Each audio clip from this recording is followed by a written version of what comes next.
السلام عليكم ورحمة الله وبركاته. أهلا مرحبا بالجميع. أتمنىكم تكونوا كاملين بكم بخير وعلى خير، ويلقاكم فيديو في أحسن الأحوال وفي تمام الصحة والعافية. اليوم بإذن الله كيف كتلاحظوا غادي نحضروا السفة ديال الشعرية، طريقة سهلة وبسيطة كيف تعودنا دائما في القناة، مع الوصفات السهلة والبسيطة والناجحة من طبيعة الحال، واكيد لذة حاضره وحاضره بقوه. غادي نعملوا ليها 2 تفويرات فقط، كتجي طايبه زبده ومفروزه حبه على حبه اولا شعره على شعره. نمر على بركه الله نذكروا المكونات ونشوفوا الطريقه مع بعض، نتبعوا الفيديو حتى الاخير اذا شفتوا ان محتوى القناه يستاهل ولا يستحق.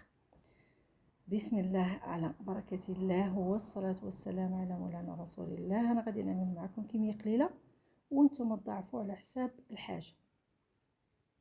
غادي نحتاجو نصف كيلو ديال الشعريه رقيقه الخاصه ديال السفه. انا عملت غير ديال العبار، ما عملتش شي ماركه اللي معروفه.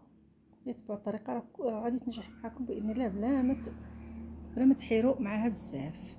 رشيت عليها القليل ديال الملح ونص كاس ديال الزيت، كاس غير صغير ديال اتاي، وتنحاولوا نغلفوا دوك الشعيرات كاملين ديال الشعريه، خصهم يتغلفوا بالزيت، نعطيهم الوقت ديال المغلفون كامل. في هذا الوقت تنكونوا عاملين البرمه فوق العافيه، تنعملوا فيها الماء الكافي، واحد الطرونش ديال الحامض، عويد ديال القرفه، ونجمه ديال البادين، هذا باش كينسموا لينا السفه ملي كتفور. كنعملوها في الكسكاس، نعملوها فوق البرمه من بعد ما كتغلي، وتنخليهم منين يطلع فوق منها البخار تنحسبوا ليها 30 دقيقه كمرحله اولى. ودائما تنغطيوها بواحد الفوطه ولا بواحد المنديل، ما نعملوش الغلاقه لانها كتعرق وكتفزقها.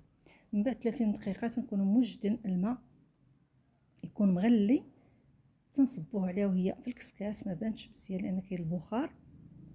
واحد الكميه مهمه انا هذا الغلايه هذا عندي فيه جوج يطرو، يعني 2 لتر ديال الماء صافي. تنساليه وتنبقاو نهزوها ونفضوها بهذه الطريقه هذه، كنقطروها من داك الماء كامل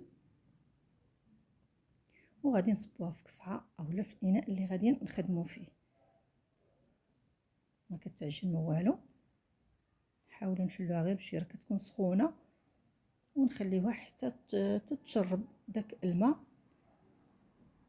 وتتفرز، كترجع حبه على حبه. تنعملوا ليها هاد الطريقه هذه ديال المرة، ما كتجيش بحال مسلوقه ولا كتجي مجعبه ولا شي حاجه، راه كتبقى في الفورمه ديالها. داك الماء بحال اللي كيهبط منها داك النشا، بحال اللي كنغسلوها من داك النشا وصافي. صافي تنخليوها حتى تتشرب. فوالا هي مفروزه حبه على حبه، ومع ذلك شاده الفورمه ديالها، ماشي منفوخه ولا بحال مسلوقه،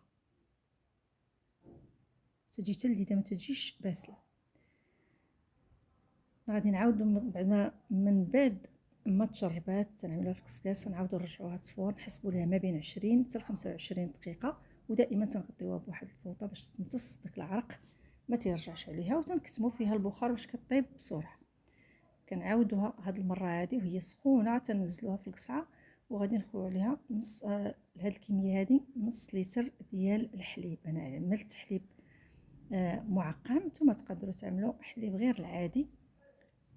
تنخوي على نص يطرو كامل، هاد العلبه انا عندي فيها يطرو، غنخوي غير النصف ديالها ونخليوها حتى تشرب على خاطرها. مره تنحركوها غير بهاد الشبكه هكا، قيسوهاش كاع بيدنا حتى تتشرب هكا، كتجي لذيذه. عاود اللي غادي نعاودوها بالماء، تنعاودوها غير بالحليب، كتجي لذيذه بزاف، كيخليها ولا تعطي هذيك اللذه. صافي تنخليوها ثاني حتى تتشرب، تترجع حبه على حبه اولا شعره على شعره. غادي نضيفوا لها كميه ديال الزبيب الصفر اللي تنكونوا بقينا بطبيعه الحال وغسلناه، ونخلطوه معها وغادي نرجعوها تفور ثاني مره اخرى ما بين 20 حتى 25 دقيقه.